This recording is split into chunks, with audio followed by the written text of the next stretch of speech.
Yeshiva World. I had to leave Yerushalayim planning to leave Yerushalayim for quite a long time.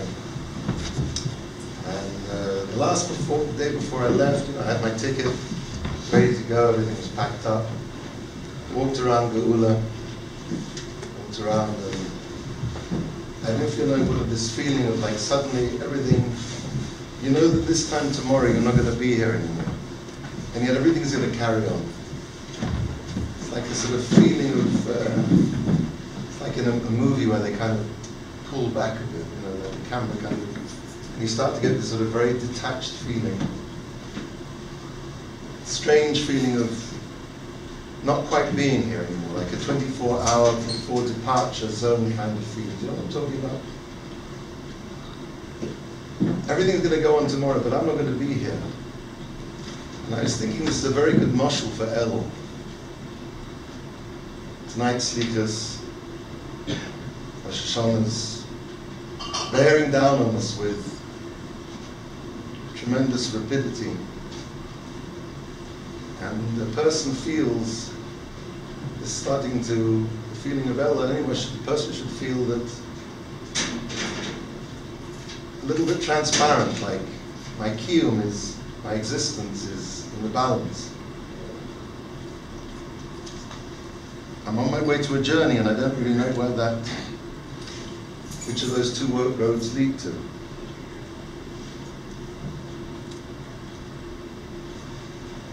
Do you remember light bulb jokes? Or am I too old now? Somebody's smiling. There used to be this thing called about 350 years ago called light bulb jokes. And like how many light bulbs does it take to? So my favorite one was, how many West Coast psychotherapists does it take to change a light bulb? And the answer is only one, but the light bulb is really going to want to change. This to me is the problem that we're in front of us now. We really don't want to change. We really think we're okay. The most difficult thing a person, when it comes to El, is to feel, I'm really not Beseder. Okay, I mean, we all know we're not Beseder. We all know we do things wrong, but it's not really so important. This is a problem called cognitive dissonance. Psychologists identify a problem called cognitive dissonance. Cognitive dissonance means that a person likes to have assonance, likes to have symmetry. He likes his behavior and his attitude, his beliefs and his behavior to coalesce, to go together. So when he gets to a point where his behavior and his beliefs conflict, so he can do one of two things. He can change his behavior or he can change his beliefs. Usually it's much more easy to change your beliefs than your behavior. I'll give you an example. Thanks very much.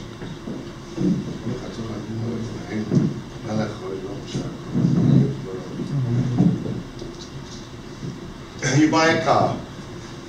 Now you believe that the car should be comfortable in town and out of town. It should look good. It should be good in gas. And you walk into this car salesman's place and he sells you this car. The car looks great. You take it around town. Handles like a dream. Now you take it up the coast road on a long journey and the thing is about as comfortable as a board. Now you have a problem. You can do one of two things. You can say, you know something, I bought a lemon and I'm going to take it back. You can change your behavior. Or you can change your beliefs. Your beliefs up to now were that a car should be good in town, good on gas, and it should be good on a long journey. Now you could say to yourself, well, you know something, it's not really so important and it's not good on a long journey because I don't really go on long journeys very much. This is really what happens to us most of the time, that we play down, we find a way to play a way to say, you know something, that what I'm doing is really not so bad. Because, as I say, if a person would rather change his beliefs or change his behavior, it's much easier to change your beliefs. It's okay, okay, everybody does it. Everybody does it. So this Sharm says in Zahiris that a person to be a Zoya I would like to subtitle the whole of Zehirus with one word: think. That's what Zehirus is about. Think. Think before, think after, think. So he says a very interesting thing. He starts off by saying, when a person wants to become a Zoya, the first thing he has to do is to work out what is the true good that he should embrace and the true bad that he should run away from. And then he should go ahead and work out where his actions fit into those beliefs. Why doesn't he start off by saying a person should make sure that he does what's right? So I think maybe one of the answers is that it's much easier to talk about right and wrong if it's not connected with me. Everybody's prepared to have a philosophical discussion about what they believe to be right and what they believe to be wrong. Oh, now, write that down. Where do your actions fit into that? I think that's why the Mesilas starts off with an abstract philosophical discussion and only then plugs the person in. This is the problem that we face in hell. We really don't want to change. We say we want to change, but to really change. And also, along with that, is the problem that there's a certain amount of yush that sets in hell. Do we really think we can change? Come on, we've been here before. I was going to say Selichos again. We did this last year. We did it the year before. And you get to a point where you can honestly feel, and it's very wrong, I really can't change. You know? I can't change. That's who I am. Yush. Yush is a killer. Now, a person can go two routes. There are two ways you can approach this.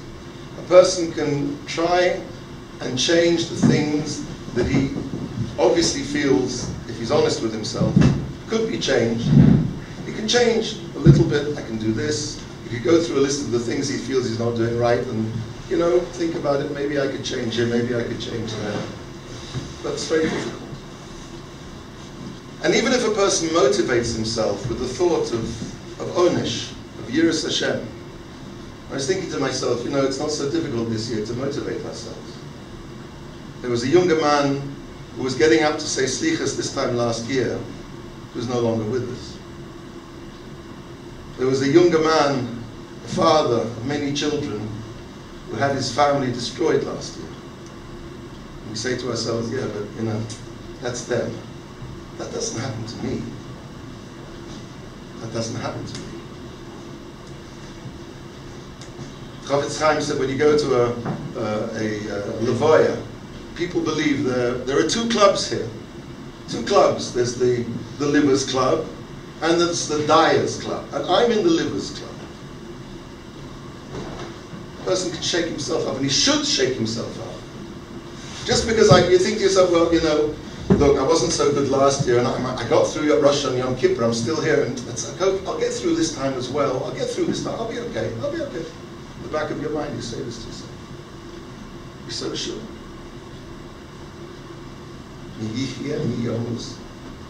A story about a younger man who was having a very shvacha davening in Rosh Hashanah. And he came out, you know, in the shul there, they had, as many shuls do, a kiddush. And his wife came down from the Ezras Noshim with the children, and he looked at them, and he suddenly thought to himself, their lives are hanging on my davening. And he said he went back and he davened like he'd never davened in his life. A person has to feel that. My Rabbi told me many years ago he was driving in America. He drove in America. For some reason or other, he did this silly thing that he went across a red light and he saw there was a cop sitting next to him. Whatever, he lost it for a second. He went through his red lights and the cop pulled him over and he said, you know, you're going to have to appear in court for this. He said, I don't know what happened. Fine, here's your ticket. And he knew he was going to have to go to court in 2 or 3 weeks' time. And he said it's amazing the amount of times he went through rehearsing. Now, if the judge says to me this, I'm going to say to him, well, this. And if the judge says to me, well, then I'm going to say to him this. And he thought to himself, you know something, for a stupid $75 ticket, I'm going through all this rehearsal in my mind, and Rosh Hashanah I go into without even thinking about what I'm going to say. A person should think these things. A person should try and work out how he can change himself. He should try and bring himself to a feeling of Yira. But I think, unfortunately, it doesn't work that well. We all know that the Kabbalahs we make, Every year we make the same Kabbalahs. My Rabbi told me the first year he went to yeshiva, he had 6 pages of Kabbalahs. The next year he had 4. The next year he had 2. And after that, and then there were none. So how does a person really change?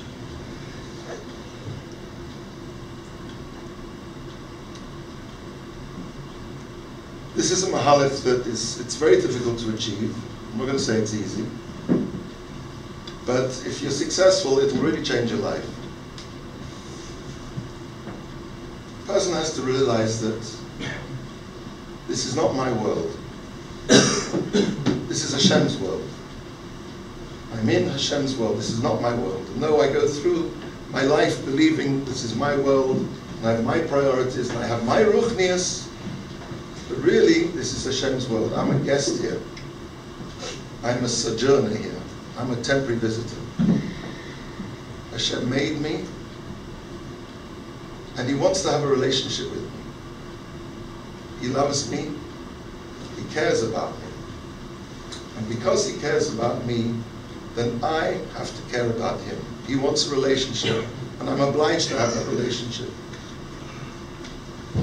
This is a very different approach from looking in the Shulchan Aruch and saying what you're doing and what you're not doing. Rather, a person has to think, work on the idea of I'm living with Hashem. I'm living with Hashem. Hashem is with me all the time.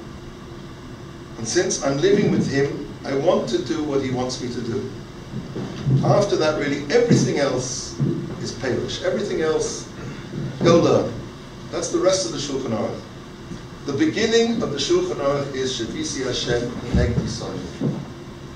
And without that, you have nothing, or virtually nothing. And if you have that feeling, then maybe not immediately, but eventually you'll get to the first mahalach we were talking about. Yiras Hashem, Yiras Aromas has to be based, first of all, on a feeling there's a HaKadosh Baruch Hu in the world. I heard a story that in the Mir, years ago, it was with Chaim Shmulevitz, just before Ne'ilah, the holiest time of the year. Ne'ilah, and Rav Chaim Shmulevitz stood up and he clapped on the bimah and he shouted out, "There's a Rabbeinu Shel Olam in the world." Of course it's a Ne'ilah. No. Because a person can get so carried away with all the highness and the holiness that he forgets the most important thing. A person who gets up in the morning has to think, I'm in Hashem's world. This is Hashem's world. And I'm here to do what He wants me to do. And He wants to be close to me. And therefore I want to be close to Him. And the way I come close to Him is by doing the mitzvahs. Tzadik be'emuno soy yichya. Shavisi Hashem l'negdi somi. That's how it starts. So, how do we do this? Every day, 5 times a day, or 10 times a day, 10 times a day, say to yourself, this is Hashem's world, I'm living in Hashem's world, and He wants to be close to me, and therefore I want to be close to Him. It doesn't have to be exactly that, but that's the idea. Or Shavisi Hashem, the Negdi Somid, not just as like a Hebrew phrase, just to think. To think I'm standing in front of Hashem. I'm in Hashem's world. Now this sounds very trite, I know, and it sounds like almost a bit like, yeah, so what? It works. Try it. 5 times, 10 times a day, not during davening. Some other time, just catch yourself and say to yourself, I'm in Hashem's world. And write it down. Because if you don't write it down, it doesn't have a key. And you'll see that it actually changes who you are. We've all had times in our lives when we've had moments of disorderous, maybe in davening, maybe a feeling when you're really learning well, you suddenly felt really connected to Hashem. None of these moments ever die. They live with you, and you can plug back into them. We're all, Rabbi brings it from the Sefer Yosha, on cycles. Cycles are going up, and cycles are going down. Big ones, small ones. And sometimes a person can come to Elul and he can feel very depressed. Just, it's too much. Hang on. Hang on. Do what you can do. Say what you can say. Daven what you can do. Make sure you get enough sleep. I once asked my Rabbi for an eitzah for Elul, and I thought he'd tell me, you know, you have to make sure you learn more, and you have to say brachos out of a siddur. You have to, maybe go to the mikveh every day. He said one thing only. He says, make sure you get enough sleep. It's a tough time. Sleep is essential. I think it's mashal from Orech Chaim. Orech Chaim says on the pasuk about the Molech, "V'ata hayef yogei v'lo yirei Elokim." You were tired and weary. Rashi says, "V'lo yirei Elokim." Amalek didn't fear Hashem. It's mashal from the Orech Chaim that he says, no, you were tired and weary, and you didn't fear Hashem.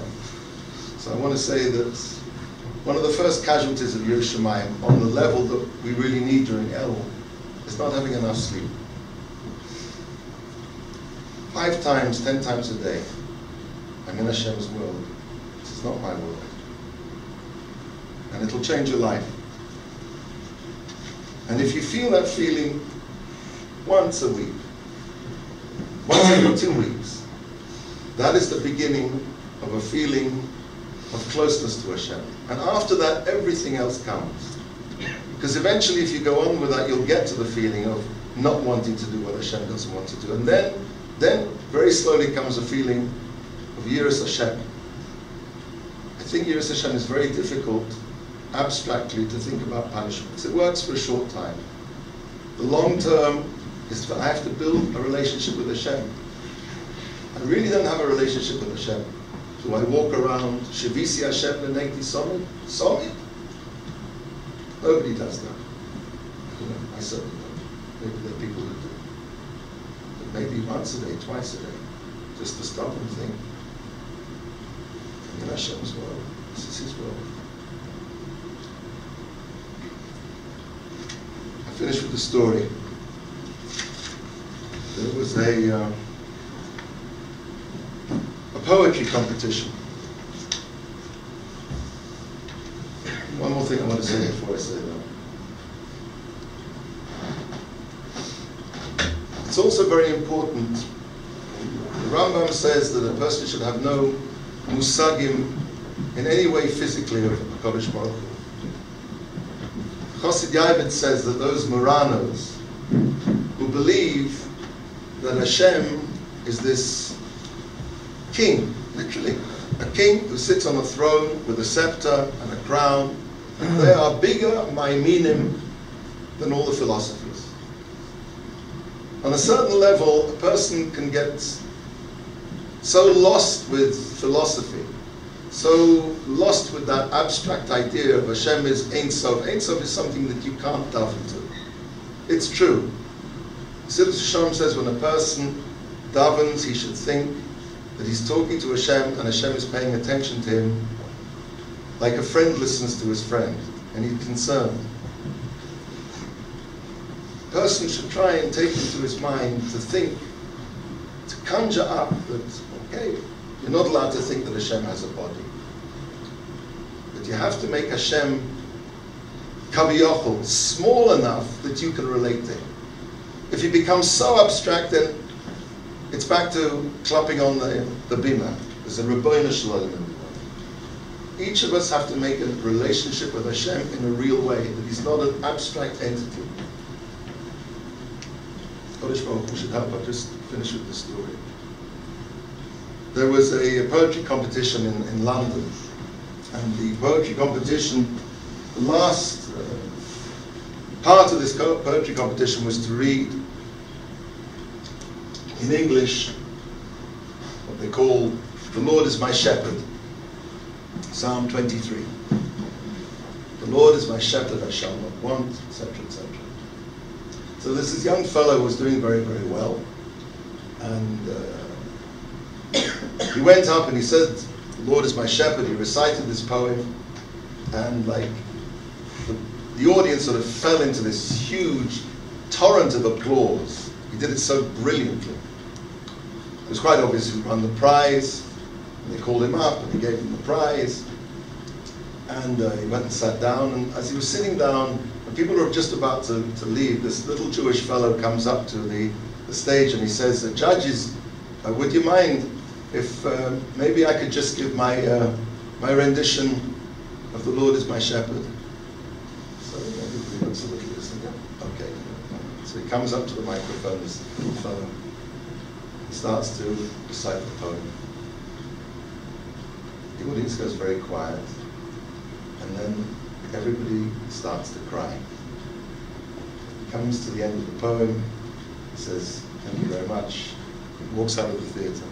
So this young fellow who won the prize comes running after him. And he said to him, Rabbi says, look, you take the prize. The prize. He said, no. You did very well. The prize belongs to you. I wouldn't take the prize in a million years. So this young fellow says to him, says, well, okay, but I just want to know one thing. Why is it that when I said the poem, everybody clapped, and when you said it, everybody cried? And he said, I know the shepherd. Persons in this world to know the shepherd. That's the abode of El. That's the abode of Rosh Hashanah. Rosh Hashanah should help. We should be able to reach out to Hashem, make Hashem real. Shavisi Hashem l'negdi soni. I'm in Hashem's world. He loves me. He created me. He wants a relationship with me. She will be sealed in the book of life for good. Amen.